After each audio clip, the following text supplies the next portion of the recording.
नमस्कार किसान भाइयों, आप भी अगर खीरे की फसल से ज़्यादा से ज़्यादा उत्पादन निकालना चाहते हो, खीरे की फसल को लंबे समय तक ले जाना चाहते हो, आप भी चाहते हो कि हमारी फसल से ज़्यादा चमक भी रहे फलों की और फलों की साइज़ भी काफ़ी शानदार हो, ज़्यादा से ज़्यादा उत्पादन निकले, तो हमें उसमें किस तरीके के फर्टिलाइज़र, किस तरीके की दवा का स्प्रे करना चाहिए जिससे हमारी फसल भी स्वस्थ रहे और लंबे समय तक हमें उत्पादन देखने को मिले। तो ऐसा संभव है भाई, क्योंकि इसके लिए आप कंटिन्यू स्प्रे या फर्टिलाइज़र देते हो तो पौधे की अगर आवश्यकता को पूर्ति करते हो, जो पौधे की जो है पौधे की ग्रोथ और पौधे के फल फूल की संख्या बढ़ाते समय इसमें पोषक तत्वों की आवश्यकता होती है, जैसे कि nitrogen, phosphorus, potash, calcium, boron, magnesium. ये सारे पोषक तत्व हैं जो पौधे के बढ़वार के साथ साथ पौधे में ज़्यादा से ज़्यादा फलों की संख्या और फलों की चमक को काफ़ी ज़्यादा बेहतर करने में मदद करते हैं। तो इनका इस्तेमाल सही करना चाहिए जिससे हमें इसका अगर आप सही टाइमिंग पे और सही फर्टिलाइज़र दवा का स्प्रे करते हो तो उसका रिजल्ट बढ़िया होता है। बाकी आप जब पौधे की आवश्यकता कुछ और की है और अगर आप डाल कुछ और रहो तो वहाँ पर दिक्कत ये आ जाती है कि आप डाल तो रहे हो लेकिन उसका रिजल्ट काफ़ी बढ़िया नहीं मिल पाता, जिससे आपको उसका सही तरीके से रिजल्ट नहीं मिलने की वजह से फसल जल्दी ख़राब हो सकती है। तो आज की इस वीडियो में हम आपको ए टू जेड जानकारी देंगे कि आप किन किन खाद का इस्तेमाल करके ज़्यादा से ज़्यादा उत्पादन निकाल सकते हो और कौन सी दवा का स्प्रे करना है जिससे आपकी फसल भी स्वस्थ रहेगी और ज़्यादा से ज़्यादा उत्पादन भी निकलेगा। तो किसान भाई, वीडियो स्टार्ट करने से पहले बता दें कि आप भी अगर खेती करते होगे तो आपको भी पता होगा कि जितनी ज़्यादा बेहतर स्वस्थ हमारी फसल रहती है उतना बेहतर ही हमें उत्पादन देखने को मिलता है। अगर आपकी फसल जो है ख़राब है या पहले से ही पीली पड़ रही है, पौधे की ग्रोथ अच्छी नहीं है, तो वहाँ पर दिक्कत ये आ जाती है कि फसल से आप ज़्यादा से ज़्यादा उत्पादन नहीं निकाल सकते। ये निकालना संभव ही नहीं है। वहाँ पर आपको फल फूल झड़ने या फल फूल सड़ने या बहुत सारे रोग लगने की समस्या देखने को मिलेगी आपको अपनी फसल के अंदर। तो वहाँ पर आपकी फसल जल्दी ख़राब हो जाएगी, जल्दी वहाँ पर निकाल कर फेंकना होगा।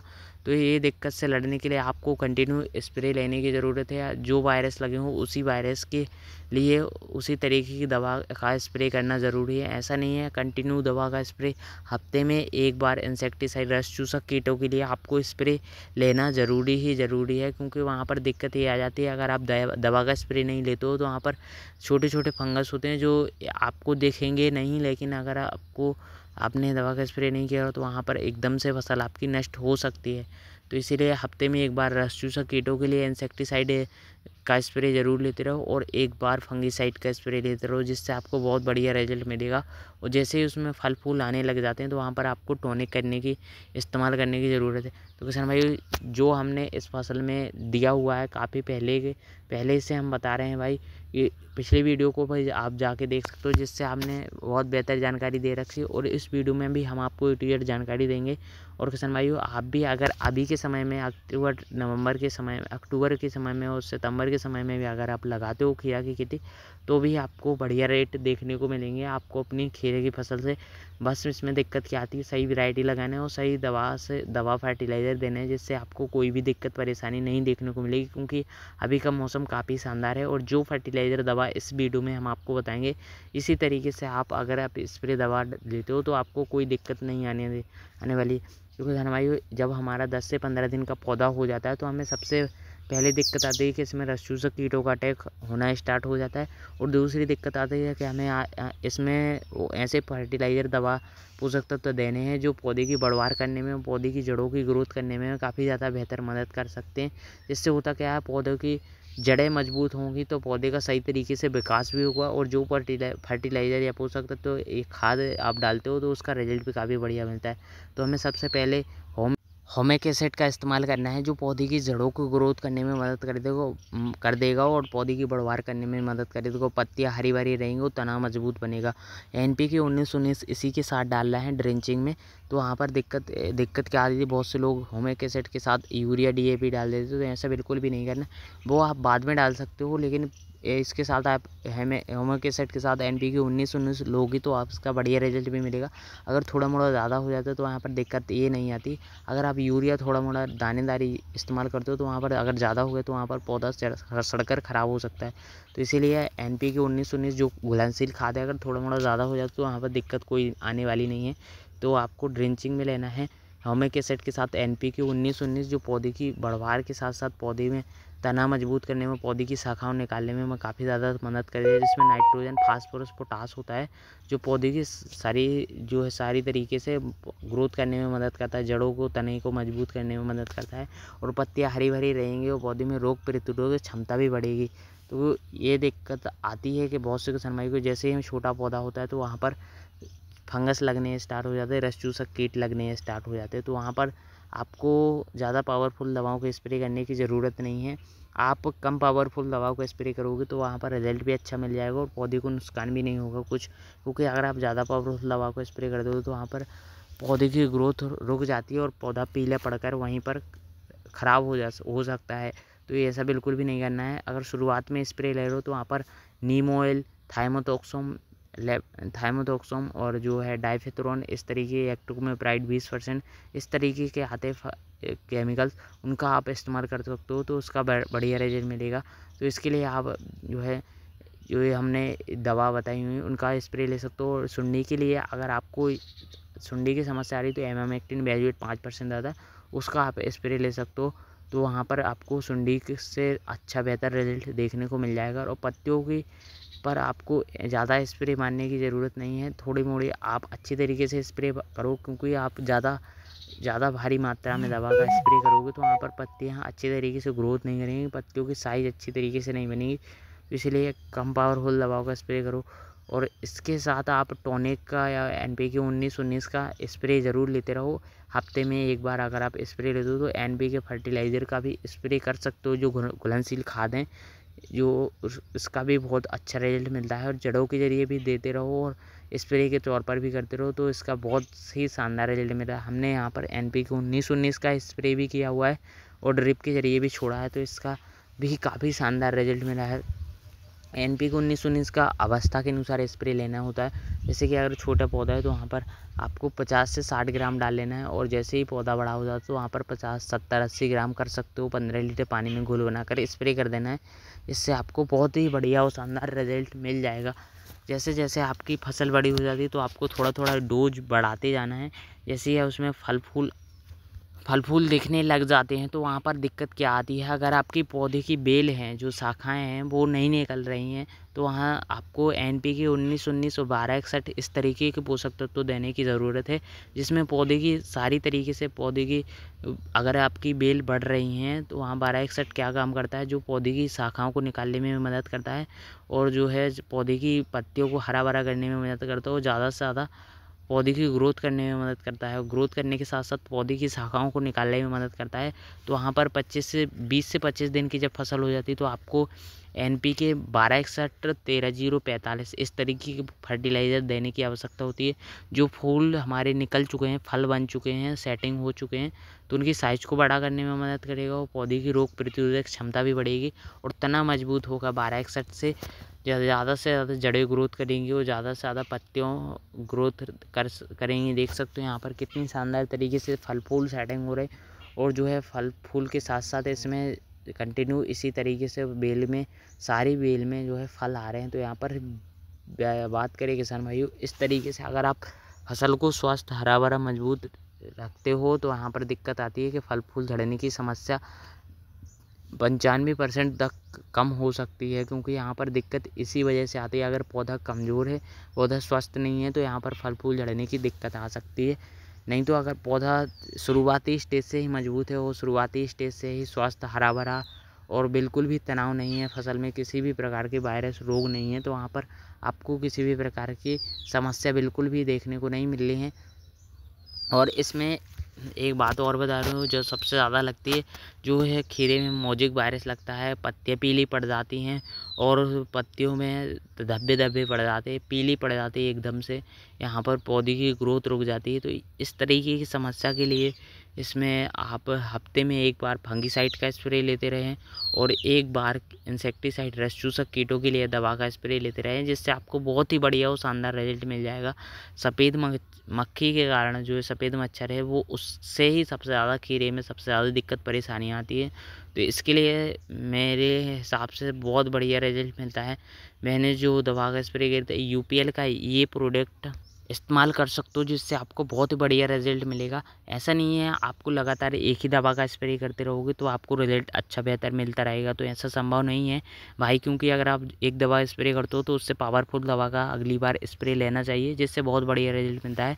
तो वहाँ पर एक उससे कम पावरफुल दवा का स्प्रे करते हो तो वहाँ पर संभव ही नहीं है कि वहाँ पर आपका कंट्रोल हो जाएगा। सफ़ेद मक्खी के लिए कंटिन्यू अच्छी तरीके से स्प्रे लेने की ज़रूरत है, क्योंकि खीरे की फसल में एक ऐसी फसल है, कम दिनों की फसल होती है, लेकिन अगर एक बार वायरस लग गया तो वहाँ पर जो है इसको कंट्रोल कर पाना बहुत मुश्किल है। और अगर आप कंटिन्यू इस पर काम करते हो तो वहाँ पर संभव भी है आज के समय में, क्योंकि ऐसा भी नहीं है कि वहाँ पर आप सही नहीं कर सकते। वहाँ पर आप फर्टिलाइज़र सही तरीके से ड्रिप के ज़रिए छोड़ना है, और इसके बाद आपको पोषक तत्व की कमी नहीं रखनी है। अगर थोड़े मोड़े रस चूसक कीट लगे हैं तो वहाँ पर आप जड़ों के ज़रिए पोषक तत्व दे सकते हो, तो वहाँ पर थोड़े मोड़े पोषक तत्व हैं वो आपकी फसल को जो है हरा भरा बनाए रखेंगी। और फिर आप स्प्रे के तौर पर यहाँ पर रोनफेन का इस्तेमाल कर सकते हो। सफ़ेद मच्छर इससे भी कंट्रोल हो जाएगा। और इससे अगर आपका कंट्रोल नहीं हो रहा तो वहाँ पर दूसरी बार एक बार और स्प्रे लेने की आपको ज़रूरत है। 2 बार रोनफेन का स्प्रे कर लेना है। फिर उसके बाद अगर आप का फिर भी नहीं हो रहा तो इमिडाक्लोप्रिड 40% और फिब्रोनिल 40% आता है, उसका आपको स्प्रे लेना है। और इसके बाद अगर आपको थोड़े मोड़े जो है 10-20% बचा हुआ है तो इसके बाद आप सिजेंटा का पेगासिस आता है या आगास आता है, उसका आप स्प्रे ले सकते हो। तो वहाँ पर आपको सफ़ेद मक्खी से कंट्रोल मिल जाएगा, जो फसल को ज़्यादा से ज़्यादा ग्रोथ को रुक जाती है, पत्तियाँ पीली पड़ जाती है। तो इसी वजह से आपकी जो है ये समस्या कंट्रोल हो जाएगी। तो आप हमारी फसल को देख सकते हो कितनी स्वस्थ हरी भरी है। तो यहाँ पर सफ़ेद मक्खी को कंट्रोल करना बहुत मुश्किल होता है, लेकिन अगर आप कंटिन्यू दवा का स्प्रे बारी बारी से लेते रहते हो तो वहाँ पर आपको ये संभव है कि वहाँ पर कंट्रोल कर सकते हो। और एक फंगिसाइड का स्प्रे लेना है आप, अल्ट्रा गोल्ड, रिडोमिल्ड गोल्ड, यूपीएल साफ फंगिसाइड, जैम प्रो बीएसएफ का। अगर जैसे जैसे स्टेज बढ़ती जाती है तो वहाँ पर आप ज़्यादा पावरफुल दवा का स्प्रे ले सकते हो। खीरा की फसल में डाउनी मिल्ड्यू का अटैक ज़्यादा देखने को मिलता है, तो इस तरीके की समस्या के लिए आप जो है जैम्प्रो का इस्तेमाल कर सकते हो, बीएसएफ का है, कार्बियोटॉप का इस्तेमाल कर सकते हो। और बहुत सारे ऐसे केमिकल्स हैं जो पौधे के डाउनी मिल्ड्यू को आसानी से कंट्रोल कर सकते हैं। तो इसके लिए आपको अगर ज़्यादा समस्या आ रही है तो वहाँ पर आप ज़्यादा बेहतर लिक्विड में इस्तेमाल करो तो बहुत ही ज़्यादा बढ़िया रिजल्ट मिलता है। और इसके लिए आपको खीरे में जो बहुत सारे फल फूल पीले होने के, धब्बे धब्बे पड़ने की समस्या आती है, तो इसके लिए भी आप इस्तेमाल कर सकते हो। तो वहाँ पर आपको अगर खीरे की पत्तियाँ पीली पड़ रही हैं और खीरे में धब्बे पड़ रहे हैं, जो खीरे के जो है उसका टेस्ट भी बिगड़ जाता है, तो वहाँ पर ये 2 प्रोडक्ट डाल सकते हो, जिसमें सफ़ेद मक्खी को कंट्रोल करेगा और जो है फंगिसाइड के रूप में भी काम करेगा। तो यहाँ पर आपकी फसल को फल फूल सेटिंग करने में मदद करेगा। और इसके लिए आप टॉनिक का इस्तेमाल ले सकते हो, हफ्ते में 1 बार टॉनिक का इस्तेमाल लेना ही लेना है। तो इससे आपकी फसल की ग्रोथ भी बढ़ती है और ज़्यादा से ज़्यादा पत्तियाँ हरी भरी रहती है, और जो है फलों फूल की संख्या बढ़ने के साथ साथ सेवल फूलों को सेटिंग करने में मदद करता है। तो टॉनिक आप किसी भी ले सकते हो, किसी भी बढ़िया कंपनी का, सिजेंटा का SAVION आता है। तो हफ्ते का एक शेड्यूल ये हो गया भाई कि एक टॉनिक का इस्तेमाल करना है, एक फंगिसाइड का इस्तेमाल करना है और एक रस चूसक कीटों के लिए आपको ये 3 मिलाकर स्प्रे लेना है हफ्ते में 1 बार। तो आपको इसका बहुत ही शानदार और बढ़िया रिजल्ट मिलेगा। ज़्यादा मात्रा में स्प्रे नहीं लेना है, थोड़ी मोड़ी। अगर आपको बहुत से लोग की ये समस्या ये होती है कि अगर थोड़े मोड़े वायरस ज़्यादा लगे, रोग ज़्यादा लगे, तो आपको ज़्यादा मात्रा में दवा का स्प्रे लेना है। तो ऐसा संभव इससे आपकी फसल और ज़्यादा ख़राब हो सकती है। तो जितनी कंपनी द्वारा निर्धारित हो उतने ml ही आप उसको 15 लीटर पानी में घोल बनाकर स्प्रे करें, इससे आपको बढ़िया रिजल्ट भी मिल जाएगा। नहीं तो पत्तियाँ जलकर ख़राब हो सकती है। तो यहाँ पर उतने ही मात्रा में दवा का स्प्रे करें। और किसान भाइयों, खाद के बारे में बात करें तो बहुत से किसान भाई बात कर रहे थे कमेंट में कि DAP डालकर हम अपनी खीरे की फसल से ज़्यादा उत्पादन निकाल सकते हैं या नहीं। तो ऐसा है भाई, क्योंकि DAP में भी बहुत सारे पोषक तत्व नहीं हैं, लेकिन खीरे में नाइट्रोजन, फास्फोरस, पोटास अवेलेबल होता है। तो वहाँ पर पौधे की ग्रोथ करने के साथ साथ पौधे के विकास करने में भी मदद करता है और DAP के वक्त फ़ायदा होता है। तो यहाँ पर आप DAP का भी इस्तेमाल कर सकते हो। बाकी आप ड्रिप के ज़रिए घोल बनाकर उसको छोड़ सकते हो, जो आपको 10 से 15 दिन के अंतराल पर डाल सकते हो। और इसके लिए अगर आपके पौधों में फल फूल झड़ने की समस्या आ रही है, फल फूल सेटिंग नहीं हो रहा है, तो वहाँ पर DAP के अलावा भी आपको ये पोषक तत्व डालने हैं जो पौधे की ग्रोथ करने के साथ साथ पौधे की फल फूल झड़ने और सेटिंग करने में मदद करेगा। तो ये है आपके NPK जो 19-19 बताया था, NPK 1261 बढ़ाया था, जो पौधे की वृद्धि के साथ साथ पौधे का विकास करने में मदद करेंगे। NPK 13-0-45 00-52 00-50 हो गया और 52-34 इस तरीके का फर्टिलाइज़र पौधे की जो है फलों की संख्या बढ़ाने में, फलों की चमक लाने में काफ़ी ज़्यादा मदद करते हो, फलों की ज़्यादा से ज़्यादा बढ़वार करने में मदद करते हो, पौधे की रोग प्रतिरोधक क्षमता बढ़ाने में मदद करते हैं। तो ये आपको जैसे ही आपके फल फूल लगने स्टार्ट हो जाएँ, फल फूल आने स्टार्ट हो जाएँ, तो वहाँ पर आप इन पोषक तत्वों पर ध्यान दे सकते हो। जैसे कि हो गया आपका फास्फोरस, पोटास, और पोटास सबसे ज़्यादा मात्रा में यूज करना है आपको। वाइट पोटास भी आता है, उसका आप अलग से भी इस्तेमाल कर सकते हो, जो पौधे की फल फूल को संख्या बढ़ाने में मदद करेगा और फसल को हरा भरा करने में मदद करेगा। सबसे ज़्यादा खीरे की फसल में सबसे ज़्यादा ज़रूरत होती है पोटेशियम और पोटास की, तो आप इसकी पूर्ति करते रहोगे तो आपको ज़्यादा से ज़्यादा फल फूल भी मिलेंगे, फलों की साइज़ भी बढ़ेगी, फल में ज़्यादा से ज़्यादा चमक भी रहेगी। और बहुत से लोग सोचते हैं कि आप यूरिया DAP डालोगे तो वहाँ पर उसका रिजल्ट भी काफ़ी बढ़िया मिलता रहेगा, तो उससे आप ज़्यादा से ज़्यादा उत्पादन नहीं निकाल सकते। फसल हरी भरी आपकी रहेगी, लेकिन आपको फल टेढ़े मेढ़े मिलेंगे, फलों की साइज़ ज़्यादा नहीं बढ़ेगी, पौधे में ज़्यादा से ज़्यादा रस चूसक कीटों का अटैक होगा, थोड़े मोड़े वायरस। अगर आप इस सही तरीके से पोषक तत्व डालते रहते हो तो वहाँ पर रस चूसक कीट भी ज़्यादा नहीं लगते हैं और पौधा स्वस्थ हरा भरा बना रहता है।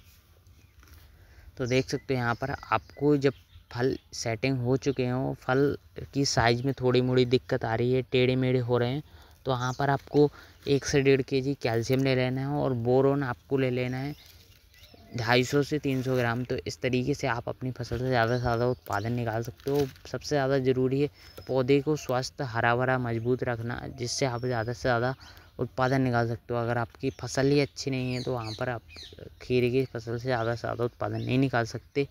तो पहली बात, आपको फसल को स्वस्थ हरा भरा मजबूत रखना है। और अगर आपको लग रहा है कि ये हमने कुछ ज़्यादा ही खाद बता दी है, तो ऐसा नहीं है भाई, इतना ज़्यादा मात्रा में यूज नहीं करना है। लेकिन अगर आप डालते हो, पौधे की ज़रूरत है, तो वहाँ पर ये पौधे को ग्रोथ करने में मदद करेगा, पौधे के हरे बनाने में मदद करेगा।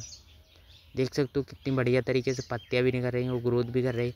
यहाँ पर आप NPK 52-34 आता है, उसका भी आप स्प्रे के तौर पर भी फर्टिलाइज़रों का आप इस्तेमाल कर सकते हो। तो यहाँ पर हम भी करते हैं, जिससे पत्तियों का हरी भरी रहती हैं और पत्तियाँ की साइज़ भी बड़ी होती है।